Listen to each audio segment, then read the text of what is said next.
جس طریقے سے انسان کا جسم تھکتا ہے، ذہنی طور پہ جسمانی طور پہ تھک جاتا ہے، بالکل اسی طریقے سے انسان کا دل بھی تھک جاتا ہے، دل بھی پریشانیوں کے اندر گھر جاتا ہے۔ بہت سی کامن وجوہات جن کی وجہ سے دل بہت تھک جاتا ہے، وہ تب ہے جب انسان اپنے فیوچر کے بارے میں بہت زیادہ سوچتا ہے۔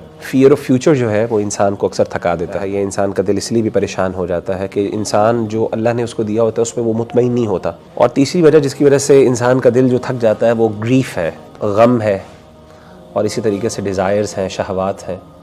یہ جب کثرت سے انسان کے دل کے اوپر وارد ہوتی ہیں، بار بار انسان کے دل پر حملہ ہوتا ہے، تو اس وقت انسان کا دل جو ہے وہ بہت تھک جاتا ہے۔ یہ جو غم ہے اور دل کے غم ہے اور دل کا بوجھ ہے اور دل کا اطمینان نہ ہونا، سکون نہ ہونا، یہ صرف ہمیں نہیں ہوتا، یہ صحابہ کو بھی ہوتا تھا، اور یہ ہر دور میں ہر جو ہے نیک لوگوں کو بھی ہوتا رہا، اور ظاہر ہے جو اللہ سے دور لوگ ہیں ان کو بھی ہوتا رہا۔ تو اللہ کے رسول صلی اللہ علیہ وسلم نے کہا یا ابا امامہ، کہ اے ابو امامہ، کیا ایسی چیز ہے، کیا ایسی پریشانی ہے تمہیں جس کی وجہ سے تم مسجد میں ایسے وقت میں ہو جو وقت نماز کا نہیں؟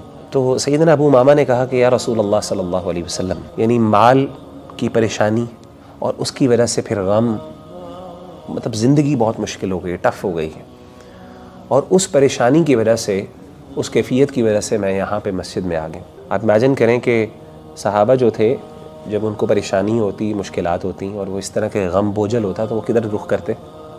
مسجد میں رخ کرتے تھے۔ تو آپ نے کہا کیا میں تمہیں کوئی ایسی بات نہ سکھا دوں یا ایسے کلمات نہ سکھا دوں کہ اگر وہ تم کلمات کہو یا وہ دعا کے کلمات تم اللہ کے سامنے گڑ گڑا کے پیش کرو تو اللہ تمہارے غموں کو تم سے دور کر دے، تمہاری پریشانیوں کو، تمہاری انزائٹی کو تم سے دور کر دے۔ ہموم کہتے ہیں پریشانی کو۔ وقضا عنک دینک، اور تمہارا جو قرضہ ہے وہ تم سے اللہ تعالیٰ دور کر دے، یعنی وہ تمہارا ادا کر دے۔ تو انہوں نے کہا بلا یا رسول اللہ، کیوں نہیں اللہ کے رسول، میں تو اسی غم اور اسی پریشانی میں یہاں پہ موجود ہوں۔ آپ صلی اللہ علیہ وسلم نے فرمایا اذا اصبحت و اذا امسیت، جب بھی تم صبح کرو یا شام کرو، یعنی صبح اور شام کے اذکار کے اندر ایک بندے کو دعا پڑھنی چاہیے، وہ نبی صلی اللہ علیہ وسلم نے لکھا۔ اور وہ کیا تھی؟ آپ نے فرمایا اللہم انی اعوذ بک من الہم والحزن، اے اللہ میں تیری پناہ میں آتا ہوں ہم سے اور حزن سے۔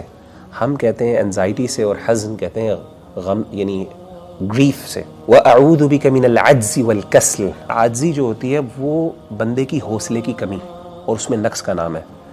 ہمت نہیں ہے انسان کے اندر، جذب یعنی مطلب انسان کو جسمانی قوت ہے، طاقت ہے، لیکن نا وہ ایک چاہت، وہ پیشن اور وہ جو انرجی ہے نا جو آپ کو چاہیے کوئی کام کرنے کے لیے، کوئی اپنا گول اچیو کرنے کے لیے، وہ نہیں ہے آپ کے اندر۔ تو عجز اسے کہتے ہیں۔ والکسل، کسل کہتے ہیں کاہلی یا سستی کو۔